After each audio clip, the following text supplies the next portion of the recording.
Corona वोरोना कुछ नहीं है। अगर कोरोना होता तो ये ईदी वाला कोई बंदा भी नहीं बचा। ये लहर अब हमें जो है वो इतनी ज़्यादा खतरनाक नहीं लगती, क्योंकि इसको हैंडल करना इतना मुश्किल नहीं है। क्या आपने मास्क भी नहीं लगाया है? आपको नहीं लगता कि कोरोना है? माशाल्लाह मेरे भी खानदान तकरीबन 2000 के करीब है। अभी तक हमने तो देखा नहीं किसी में पाया हुआ।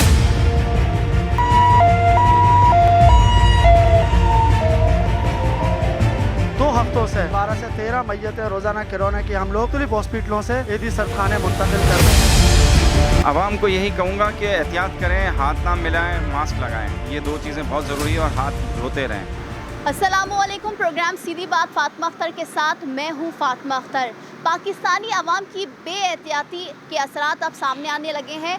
दुनिया भर की तरह कोरोना वायरस ने पाकिस्तान में भी पंजे गाड़ना शुरू कर दिए हैं। अब तक अमवात की तादाद 17,000 से तजावुज़ कर गई है और हम दिन ब दिन देख रहे हैं कि केसेस बढ़ रहे हैं और अमवात में इजाफा हो रहा है। पाकिस्तान भर में फलाही इदारे जो हैं वो भरपूर अपनी ज़िम्मेदारी का मुजाहरा कर रहे हैं और पेश हैं खिदमत में आवाम की। इस वक्त मैं मौजूद हूँ सोराब गोट के ईदी सेंटर में। यहाँ पर क्या मामला चल रहे हैं कोरोना के हवाले से, मेरे साथ चलिए और हम जानेंगे, लोगों से भी बात करेंगे, तो मेरे साथ चलिए।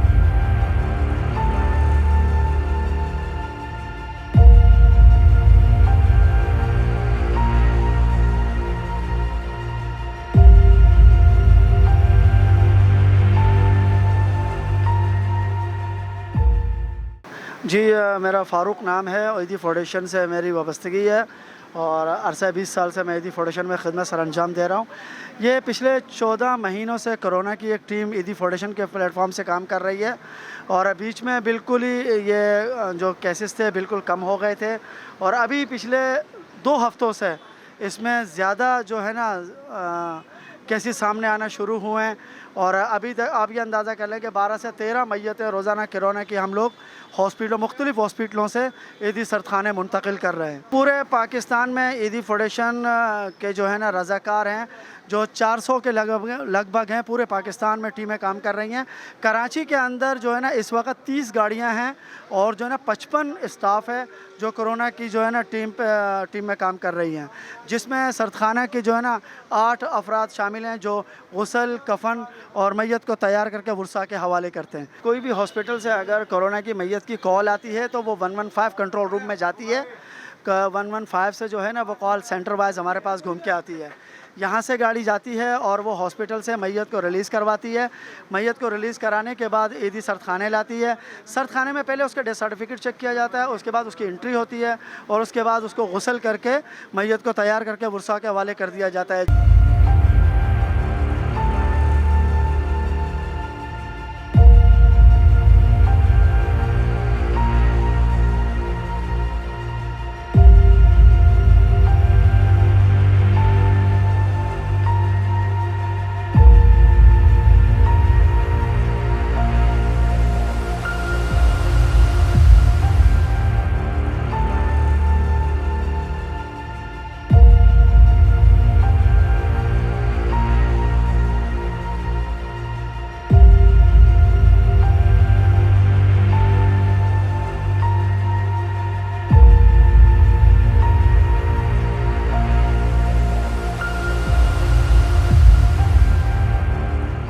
जी, इस वक्त मेरे साथ मौजूद हैं फैसल ईदी साहब। वो किसी तारीफ़ के मोहताज नहीं और जो ईदी फाउंडेशन ने जो पूरी दुनिया में एक मिसाल कायम की है वो कहीं नहीं मिलती है। उनसे जानेंगे जो तीसरी लहर आई है पाकिस्तान में और जो पेशकश उन्होंने भारत में की है, एक बड़ी मिसाल कायम की है। उनसे ही बात कर लेते हैं और इनकी ज़बानी जानते हैं। अस्सलाम वालेकुम सर, बहुत शुक्रिया, आपने अपना कीमती वक्त निकाला। मगर हम देख रहे हैं कि कोरोना को तकरीबन साल से ज़्यादा हो गया, तीसरी लहर जो है वो बहुत शिद्दत इख्तियार कर रही है, लोग अपनी जानों से जा रहे हैं। ईदी जो है वो कितना फास्ट काम कर रही है और हमने दिखाया भी, हम करते हुए आ रहे हैं इंटरव्यू कल सर, हम उधर भी गए थे ईदी फाउंडेशन सोराब गोट वाले में। माशाल्लाह से काम जो है वो बहुत बड़े लेवल पर हो रहा है। जी बिल्कुल, पाकिस्तान की जो तीसरी लहर है ये अभी इतनी ज़्यादा ख़तरनाक नहीं है, लेकिन एहतियात की बहुत ज़्यादा ज़रूरत है। और चूँकि हमें एक या फर्स्ट या सेकंड लहर में फर्स्ट लहर जो थी वो इतनी ख़तरनाक तो नहीं थी, लेकिन हमें सीखने को बहुत मिला। हमें पता नहीं था कि किस चीज़ का सामना होगा। खौफ का अंसर बहुत था और सिखाने वाले कम थे, बातें करने वाले ज़्यादा थे। फिर जैसे जैसे हम अपनी मदद आपके तहत तो दूसरे जो सरकारी जो डॉक्टर्स हैं उन्होंने हमारी मदद की कि किस तरीके से आपको जो है वो मरीज़ों को डील करना है। फिर अब हम इतना ट्रेंड हो चुके हैं कि ये लहर अब हमें जो है वो इतनी ज़्यादा ख़तरनाक नहीं लगती है इस वजह से, क्योंकि इसको हैंडल करना इतना मुश्किल नहीं है। लेकिन फिर भी लोगों को एहतियात की बहुत ज़्यादा ज़रूरत है, क्योंकि खुदा ना खास्ता अगर ज़्यादा आउटब्रेक होती है तो हमारी कमज़ोर इकोनॉमी पे ये बहुत ज़्यादा बर्डन की शक्ल अख्तियार कर जाएगी। सर आपने बताया कि ये लहर इतनी ज़्यादा वो नहीं ख़तरनाक नहीं, मगर हम देख रहे हैं कि अमवात में इजाफा हुआ है, और जिस तरह से आपने कहा है कि आपके रज़ाकार और आप लोग बिल्कुल फ्रंट लाइन पर लड़ भी रहे हैं इस चीज़ से और ख़िदमत भी कर रहे हैं, मगर सवाल बनता ये है कि सर SOPs पर अमल नहीं देख रहे हैं हम कहीं। हम देख रहे हैं कि अगर हम मार्केट जा रहे हैं या रोड पर जा रहे हैं तो एक दो शख्स नहीं मास्क लगाए हुए हैं, पूरी कौम जो है वो मास्क नहीं लगा रही है, और SOPs पर अमल नहीं किया जा रहा है। क्यों? लोग इसको लाइटली ले रहे हैं, हालांकि लोगों ने अपने करीबी लोगों की हलाकतें भी देखी हैं पिछले एक साल डेढ़ साल के अंदर, और मज़ीद भी जो है इनको एहतियात की बहुत ज़्यादा ज़रूरत है। लोग मास्क लगाते हैं लेकिन हाथ मिलाते हैं, हाथ मिलाना मुनासिब नहीं है, इनको हाथ नहीं मिलाना चाहिए। और इम्यून सिस्टम को थोड़ा सा स्ट्रॉन्ग रखें, और वैक्सीनेशन अगर अवेलेबल है तो उसको लगा लें। पाकिस्तान में सिर्फ 1% लोगों को वैक्सीन लगी है, और जब तक हम पूरी कौम को वैक्सीनेट नहीं करेंगे तब तक ये इशू चलता ही रहेगा। ठीक है फैसल साहब, मुझे ये बताइएगा कि अब 1.5 साल हो गया है, हुकूमत ने क्यों नहीं अभी फलाही इदारों के साथ या आपके साथ या कोई दूसरे फलाही इदारों के साथ मिलकर काम क्यों नहीं किया? हमें क्यों लॉकडाउन की ज़रूरत पड़ रही है? हम दूसरे मुल्क भी देख रहे हैं कि वहाँ पर जो है ना कोरोना फ्री करार दिया जा रहा है और काफ़ी हद तक काबू पा लिया गया है। अगर भारत की सिचुएशन पर भी बात करेंगे, मगर पहले हम अपने मुल्क में क्यों लॉकडाउन लगा रहे हैं? क्यों फलाही इदारों के साथ मिलकर हुकूमत काम नहीं कर रही है? नहीं, काम तो कर रही है, फलाही इदारों के साथ भी हुकूमत काम कर रही है। और जो सिचुएशन अगर ये लॉकडाउन नहीं करेंगे तो देखें, पाकिस्तान के अंदर पहली वेव इतनी ख़तरनाक नहीं थी, सेकंड वेव भी इतनी ख़तरनाक नहीं थी, थर्ड वेव भी जो है वो पाकिस्तान में एहतियाती तदाबीर इस्तेमाल कर रहा है हुकूमत पाकिस्तान और सूबाई हुकूमतें भी, और एहतियाती तदाबीर अख्तियार करने से ही हम जो है वो इसको शिकस्त दे सकते हैं। लेकिन फ़ाइनल शिकस्त वैक्सीनेशन के साथ ही होगी। अगर हम वैक्सीनेशन में 5 साल लगाएंगे तो ये सिलसिला 5 सालों तक चलता रहेगा। तो हमें कोशिश करनी चाहिए कि वैक्सीन जो है वो जल्द से जल्द हासिल करें, और दुनिया के जो अमीर मुल्क हैं उनसे अपील करनी चाहिए कि ये जो पेटेंट है इसको ख़त्म करें, ताकि वैक्सीन जो है वो सस्ती हो सके और दुनिया के गरीब मुल्कों को जो है वो मिल सके। ना तो ये गरीब मुल्कों में करोड़ों आदमियों के जो है वो जानी नुकसान पहुँचा सकती हैं। फैसल ईदी साहब, आपने माशाल्लाह से ईदी ने तो दुनिया में अपना एक नाम बनाया हुआ है, मगर आपने भारत को जिस तरह से हम उनकी सिचुएशन देख रहे हैं, यकीनन बड़ी दुख की बात है और सिचुएशन भी है, मगर आपने उनको पेशकश की है, भारतीय हुकूमत को पेशकश की है कि आप हमें आने दें, हम इंसानी खिदमत करेंगे, हम रंगो नस्ल की बात छोड़ देते हैं, हम सिर्फ इंसानियत की खिदमत करेंगे। इस पर क्या कहेंगे? बिल्कुल, हमने कभी भी रंग नस्ल की बुनियाद पे ना सियासत की है, ना समाजियात की है, और जो रंग नस्ल करता है वो खिदमत नहीं करता, वो कुछ और कर रहा होता है, वो उसके एजेंडा ही कुछ और होते हैं। इसलिए बेहतर है कि हमें हमेशा से रंग नस्ल से हट के ही काम करना चाहिए, और काम करने वाला कभी भी रंग नस्ल नहीं देखता। हमने इनको ऑफ़र की है, लेकिन वहाँ पर जो है वो एक्सेप्ट नहीं कर रहे, क्योंकि हमारे पास, हम एक छोटा सा इदारा है, हम मुल्क तो है नहीं। उनको जो चीज़ चाहिए, ऑक्सीजन चाहिए, और वो हम फराम नहीं कर सकते, उसके सोर्सेज हमारे पास नहीं है।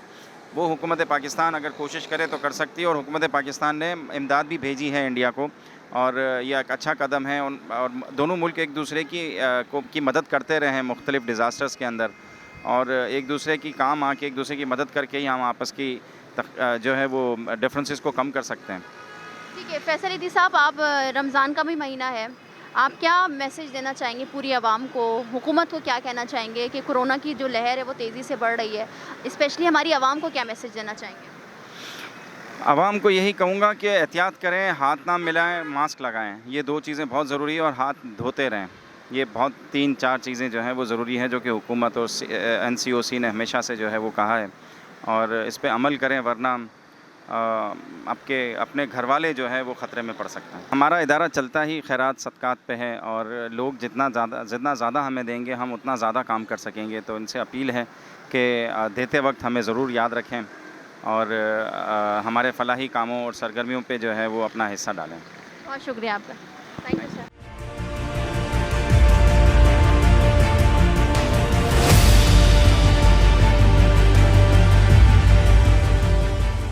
अस्सलामुअलैकुम। वालेकुम सलाम। सर, कोरोना के केसेस बढ़ रहे हैं, मगर हम देख रहे हैं कि आपने मास्क भी नहीं लगाया है, अमवात में भी इजाफा हो रहा है, क्या कहेंगे? अल्लाह की रहमत, हमने तो अभी तक कोरोना को केस देखा भी नहीं है, ना शुक्र अल्हम्दुलिल्लाह है पाकिस्तान में। बाकी सुनने में आ रहा है मास्क लगाओ, ये करो वो करो। एक साल हो गया है और आप कह रहे हैं कि कोरोना है ही नहीं। 17,000 से ज़ायद अफराद अमवात के शिकार हो गए, मर गए। माशाल्लाह मेरे भी खानदान तकरीबन 2000 के करीब है, अभी तक हमने तो देखा नहीं किसी में पाया हो। अच्छा, आपको नहीं लगता कि कोरोना है? नहीं, अल्लाह की रहमत नहीं है। तो लोग क्यों अमवात हो रही है? दुनिया खौफजदा हुई है ना, दुनिया को देख के खौफजदा हुई, ईमान हल्के हो गए हमारे। और कुछ आपको लगता है कि कोरोना है या नहीं है? मेरे को कुछ टीवी देखो तो कुछ लगता है, अगर बाहर जाओ तो कोरोना नहीं लगता। बाज़ारों में कोरोना है नहीं, अस्पतालों में कोरोना है नहीं। अगर आप टीवी पे जाओ तो खबरें सुनो तो फिर कोरोना लगता है जो कोरोना है। पाकिस्तान में कोरोना कभी होता है, कभी नहीं होता। मतलब हम जो देख रहे हैं कि इतने ज़्यादा लोग जो हैं इसका शिकार बन रहे हैं और अपनी जान से जा रहे हैं, तो ये कोरोना नहीं है तो ये क्या है फिर? ये कोरोना नहीं है, ये लोगों को डराया जा रहा है। इसी वजह से लोग डर के मारे खुद क्या वजह है, क्यों डराया जा रहा है, क्या समझते हैं आप? ये कोरोना को कोई बड़ी बला समझते हैं, जो भाई हमें आ जाएगी, वरना हम मर जाएंगे, ये हो जाएंगे। इसी डिप्रेशन का इंसान शिकार हो रहा है। इसी वजह से खौफ और हिरासत फैली हुई है दुनिया में। बिल्कुल कोरोना वायरस एग्जिस्ट करता है, लेकिन बस हमारी एक आवाम को इसकी अवेयरनेस नहीं है। लिहाजा भाई बिल्कुल मास्क लगाएं, ठीक है, और सोशल डिस्टेंस अपना मेंटेन रखें। आप देखें हमारे पड़ोसी मुल्क में क्या हालात हैं, कितनी तबाही बर्बादी हो रही है उधर।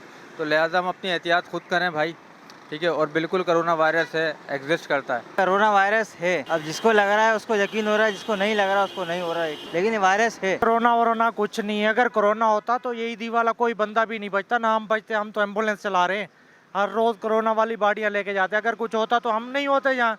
कोरोना है ही नहीं यहाँ, ये सब ड्रामा है, कोई इंटरनेशनल साजिश है, जो भी है। मैं तो समझता हूँ दज्जाल के आने की तैयारियाँ हो रही हैं। लोग भूख अफलास से मरेंगे तो उसे खुदा समझेंगे।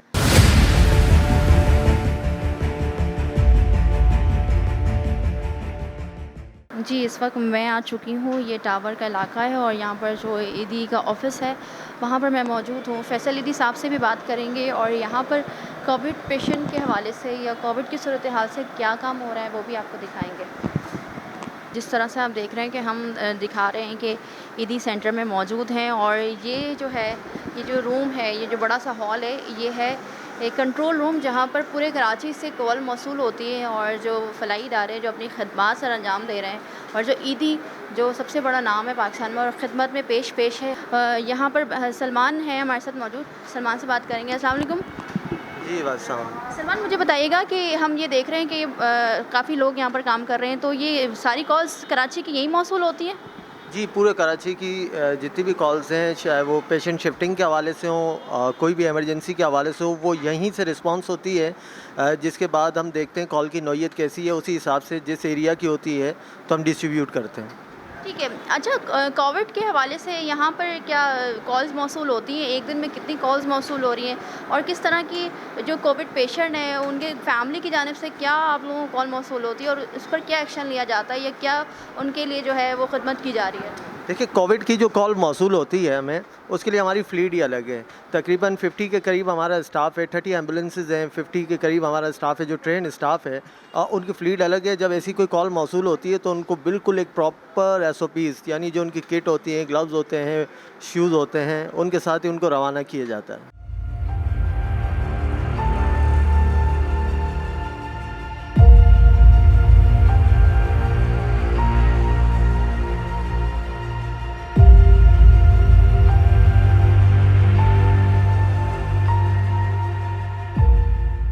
सजाद साहब हमारे साथ मौजूद हैं। अस्सलाम वालेकुम सजाद साहब। सजाद साहब, हम ये देख रहे हैं कि जो तीसरी वेव आई है कोविड की वो बहुत ख़तरनाक है, अमवात में भी इजाफा हो गया है। तो आप लोगों के पास कितनी रिपोर्ट हो रही है रोज़ की डेथ रोज? कराची में तो रोज़ की तकरीबन 8 से 10 के करीब रिपोर्ट हो रही है। कभी कम होती है, कभी ज़्यादा हो जाती है।